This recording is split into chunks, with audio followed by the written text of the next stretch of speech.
This lesson is about inverse trigonometric functions. Now, following our previous lesson on the graphs of trigonometric functions, now we're going to see how we can use these graphs in order to introduce the graphs of their inverse functions. So we're going to start first with the inverse of the sine function. So if we consider the graph of y equals to sine x defined over negative pi over 2 pi over 2. Now, before we get to the inverse function, I'd like to point out that even though y equals to sine x is a function that is defined over r, however, over r it's a sinusoidal graph. So it is not one-to-one over r, and we already know that in order for an inverse function to exist, the function has to be one-to-one. So this is why we chose the basic interval where the function is one-to-one. So this is part of the graph of y equals to sine x over the interval negative pi over 2 pi over 2, where y equals to sine x is in fact one-to-one. So being one-to-one over this interval, then over this interval, this function admits an inverse function, which is denoted by y equals to arc sine of x. So y equals to arc sine of x is in fact the same as y equals to sine to the negative 1 of x, or sine inverse of x, which you find on your calculators. On your calculators, you find sine inverse. You don't really find arc sine.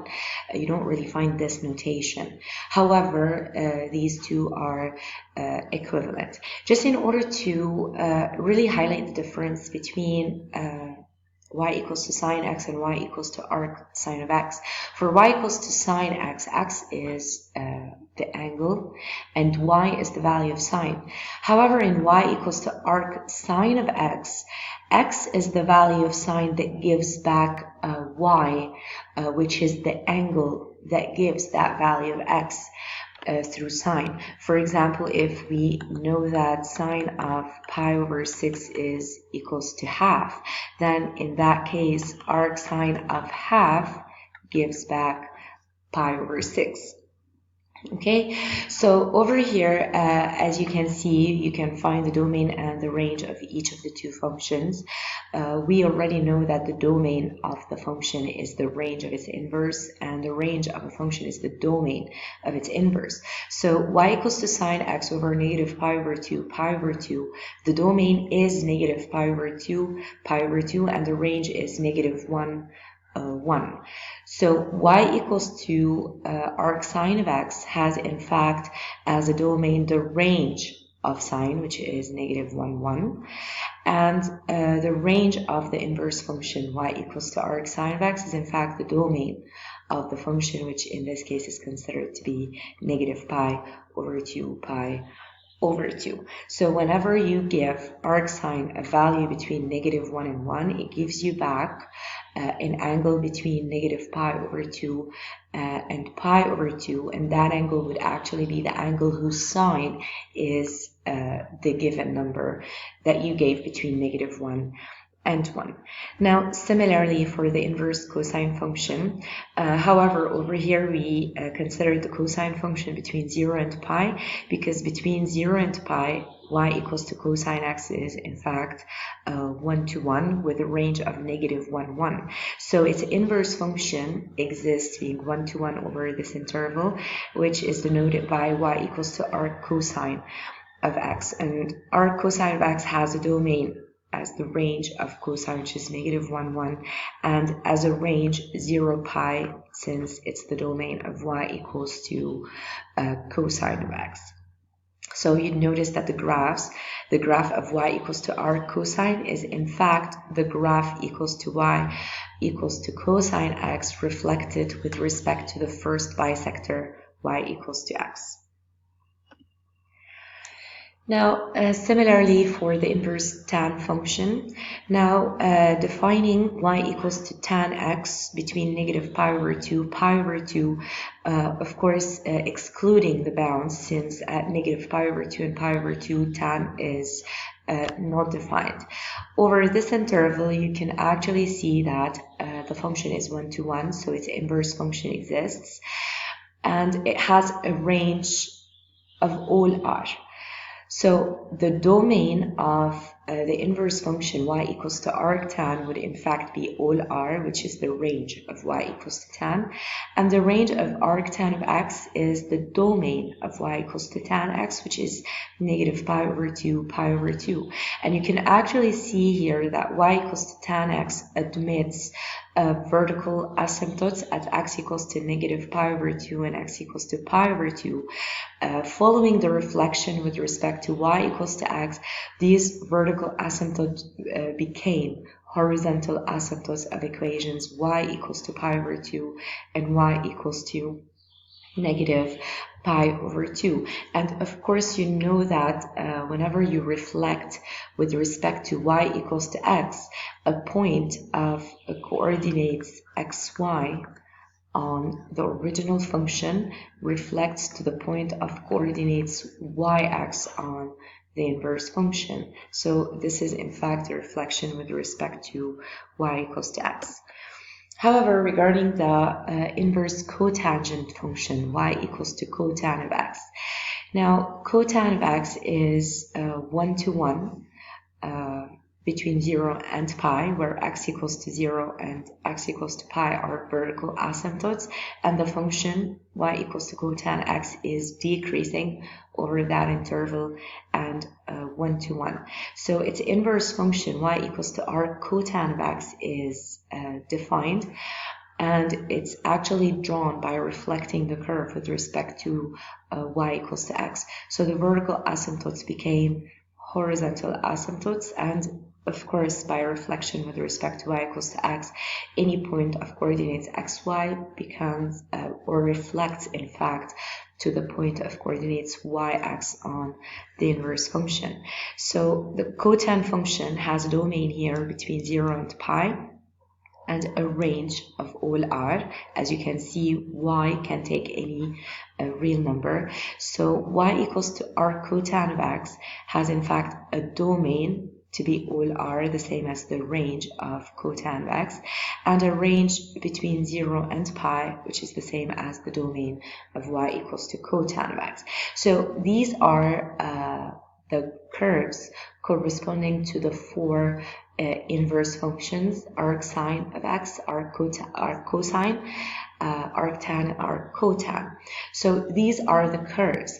However, now we're going to go through some identities that involve inverse trigonometric functions. Okay, and these identities are going to be very useful to us in the exercises anyway. So I'm going to start with these three identities because they're evident, in fact, since sine and arcsine, cosine and arccosine, tan, arctan, cotan, and arccotan are in fact inverses of one another. Then when you compose these functions, we know that f round f inverse of x is in fact equals to x. So when you compose a function and its inverse, whether it's f round f inverse or f inverse round f of x, it's the same thing. So the composition of a function and its inverse are the identity function. So f round f inverse or f inverse round f of x are in fact equals to x. So which you can see here, sine of arcsine, that's in fact the composition of a function and its inverse. Similarly, arcsine and sine of a, that's the composition of the inverse function. So you can see whenever you compose the inverse functions, sine with arcsine, cosine with arccosine, tan with arctan, or cotan with arccotan, these in fact lead back to a. So sine of arcsine of a is in fact equals to a. That's because of these properties of composing a function and its inverse. Now, however, what happens if I compose sine and arccosine, and cosine with arcsine, or tan with arccotan, cotan with arctan. Now these are the identities that in fact give you these composition. So you can see here, according to these identities, that sine of arc cosine of A and cosine of arc sine of A are in fact equal to the square root of 1 minus A squared. And we're going to prove this in a bit. And tan of arc cotan of A or cotan of arc tan of A is equal to 1 over A. And we're also going to prove these identities in a bit. However, if I were to be adding arc sine of A to arc cosine of A, the sum results within a pi over 2. And similarly, arctan of A and arccotan of A is also equals to pi over 2. So we're going to prove these last 4 identities. The first 3 are in fact evident because of the composition of a function and its inverse. So I'm going to first start by proving why sine of arc cosine of A is equal to the square root of 1 minus A squared. So in fact, so let's just start with the proof of this first one.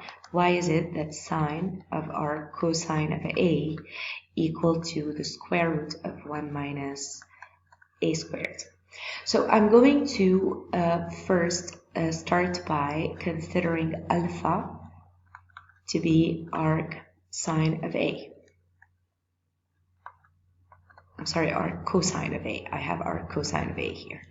So if alpha is arc cosine of A, by definition of arc cosine, that means that its cosine alpha is equal to A. By applying cosine on both sides, cosine of alpha equals to cosine of arc cosine, and cosine of arc cosine, according to this, is in fact equals to A. They're inverse functions. So alpha being equal to arc cosine of A, then cosine of alpha is in fact equals to A. However, cosine of alpha being equals to A, we can consider it to be equals to A over 1. Now, considering a right triangle, and if this is to be alpha, and we know that cosine is in fact the adjacent, the ratio of the adjacent side divided by the hypotenuse. So we could consider this to be A and the hypotenuse to be 1. So we would in fact have cosine of alpha to be equals to A over 1. However, what we're interested in here is sine of alpha, for alpha being equals to arc cosine of A. So what we're interested here is sine alpha. Now, looking at the same triangle, if this is A and this is 1, then sine alpha is in fact equals to the opposite side divided by the hypotenuse. In a right triangle, if I already have one side to be equals to A and the hypotenuse to be equals to 1, what is the length of the third side? You know that we can apply Pythagoras here. So we do know that this side, if I were to call it x perhaps, so x squared plus a squared is equals to 1 squared. So x squared is 1 minus a squared. So x is in fact the square root of 1 minus a. Now it's positive here because x is the length of the side of a triangle. It cannot be negative. So the negative square root is rejected.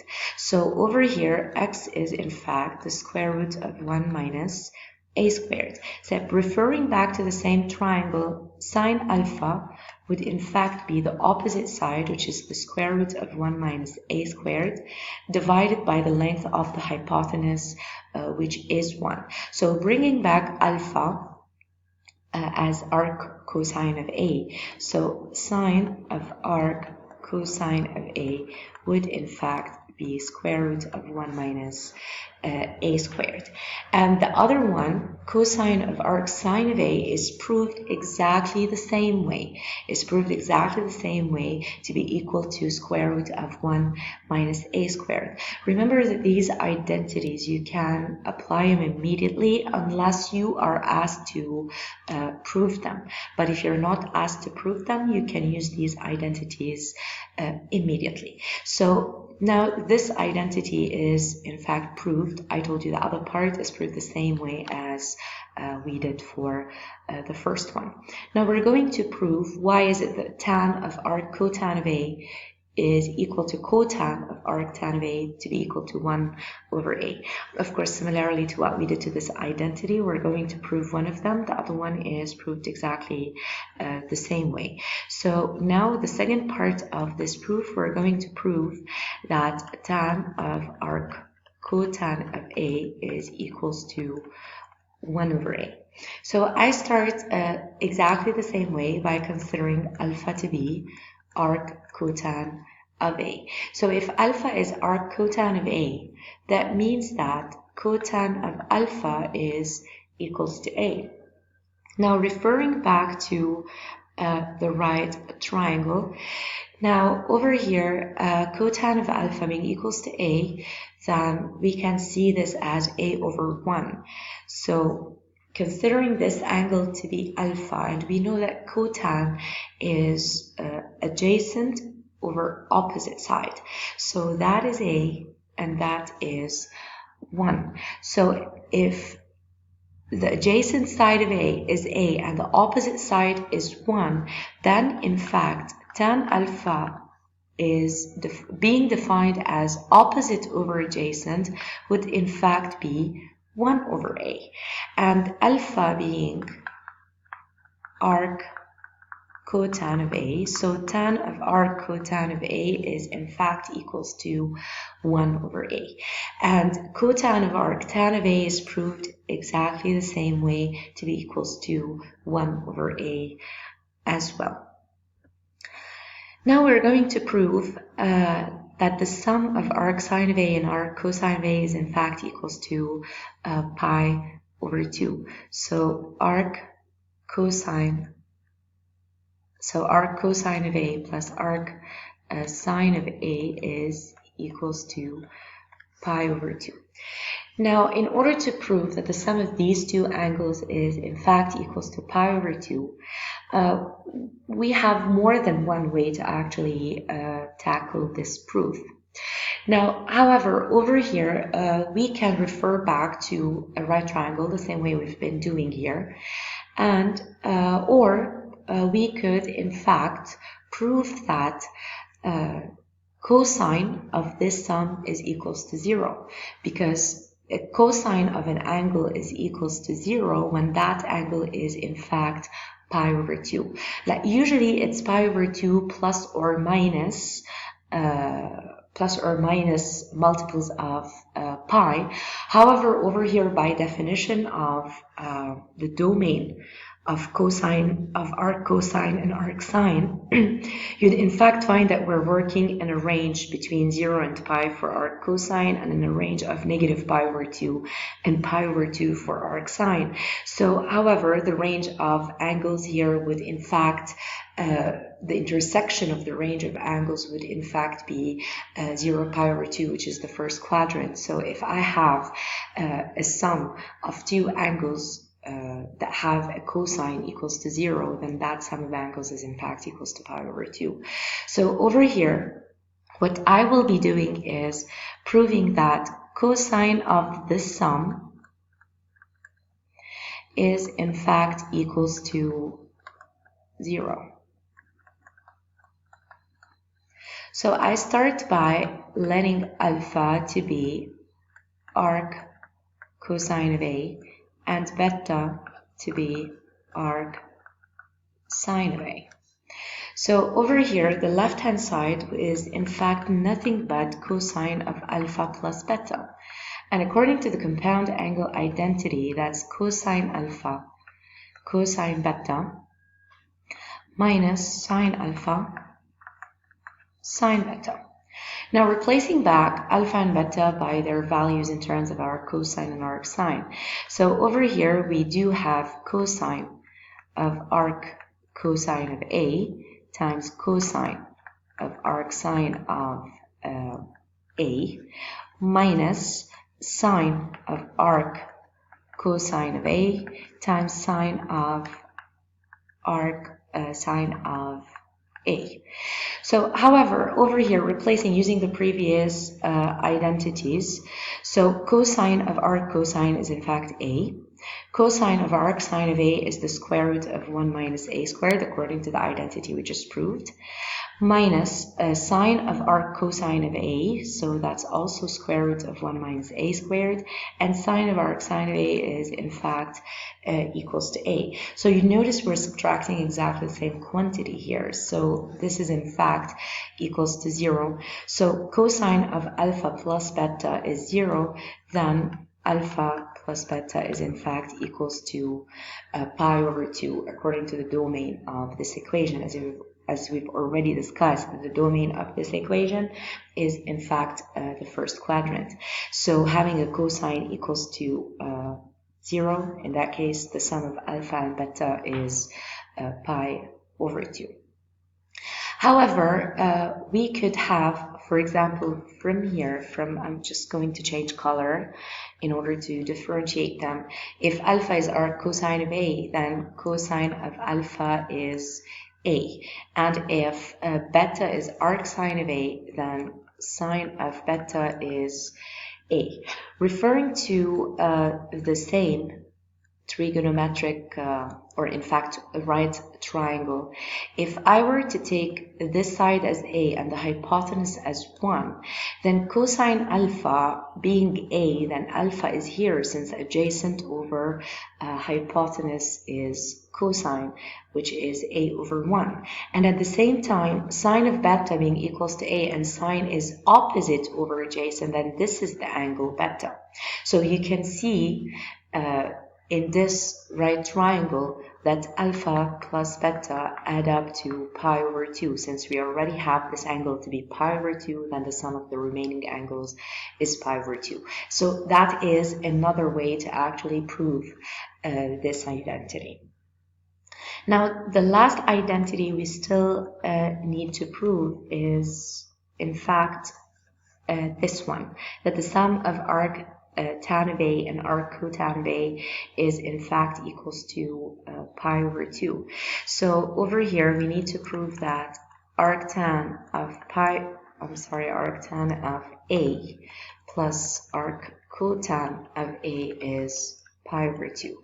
We could go similarly to what we did here by perhaps considering that tan of the sum is undefined.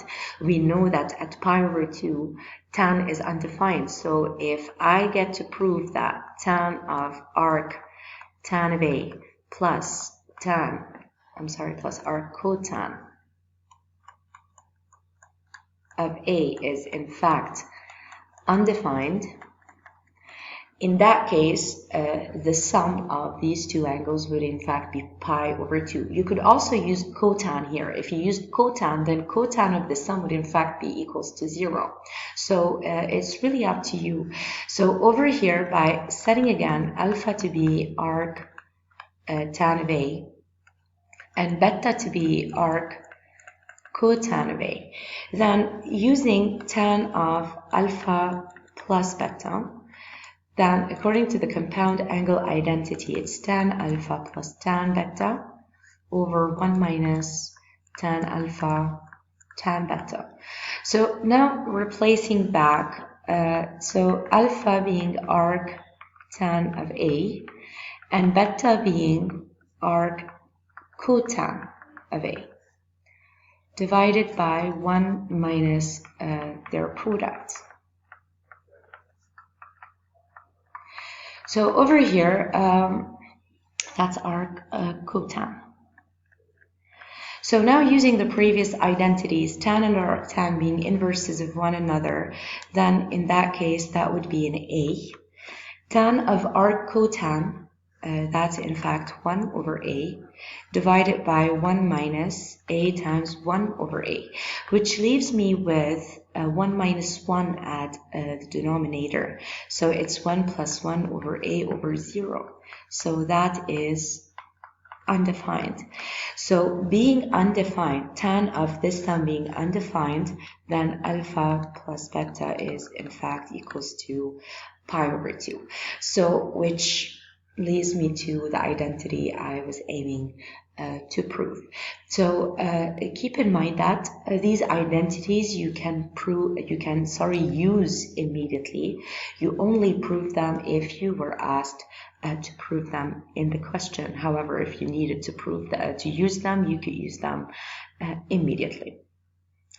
Now, after that, we have proved the identities of inverse trigonometric functions. Now we're going to solve a couple of examples that use these inverse trigonometric functions. Now we have sine of arcsine of A plus arcsine of B, and we need to write sine of this sum in terms of A and B. Now, when we were proving the identities, we've done, in fact, something similar.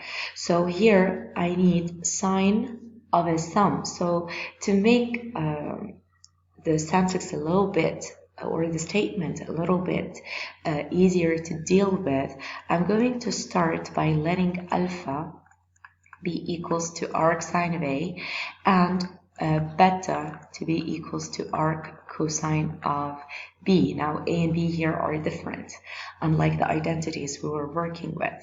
So this statement here is nothing else than sine of alpha plus beta. So according to the compound angle identity of sine, this is sine alpha cosine of beta plus cosine of alpha sine of beta.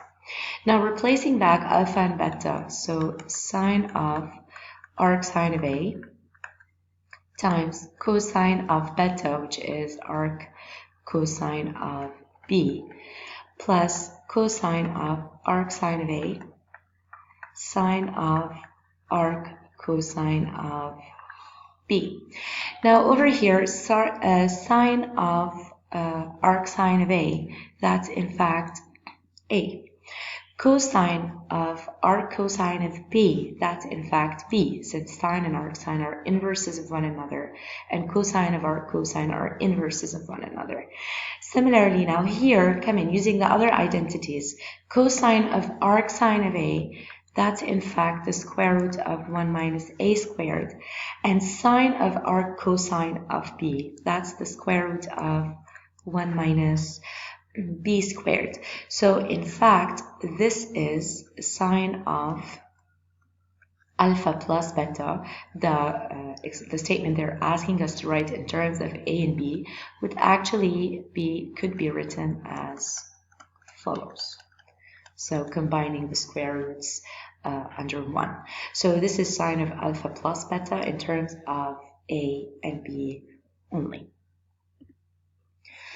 Now in this example, we need to evaluate sine of arctan of 1 over square root of 3 plus cosine of arcsine of 1 over square root of 2. Now over here, we're not working with variables, we're working with real numbers that you should know from the table of remarkable angles that we've actually taken in a previous lesson. Now over here, arctan of 1 over square root of 3. Now referring back to the table of remarkable angles, which angle has a tan equals to 1 over square root of 3? That's in fact pi over 6, because tan of pi over 6 is 1 over square root of 3. Then arctan of 1 over square root of 3 is pi over 6.